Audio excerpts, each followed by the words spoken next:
Mas essa já era uma versão atualizada. Tanto que eles mandaram os pets. Estamos aqui na Electrics agora, acabamos de voltar de Paraty. E estamos aqui fazendo o quê? Testando Sherman, né? Eu S18 também, porque eu cheguei atrasado. Né? Eu testei e já dei uns pulos com ele. Ah, barulho. E realmente o bichinho é um tanque, viu? Parece que você tá com um desktop no meio das pernas. Entendeu? Ele dá uma... Ele é bem Ele dá uma largo. deitadinha pra frente. E o pedal tá com aquele bug de descer um pouquinho quando você tá na curva. É uma sensação esquisita, mas que dá pra acostumar. E as pessoas falaram que ele é super pesado, mas não achei tão grotescamente pesado assim. São 35 quilos versus uns 25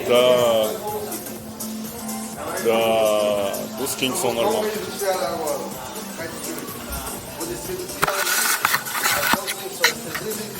Pela água. 9 dias de travessia. Você não vai?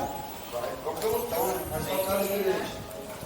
Vai ser sem resgate. Ele tem guarda lá. Não dá pra ir colocar uma parada dessa não. O cara sabe.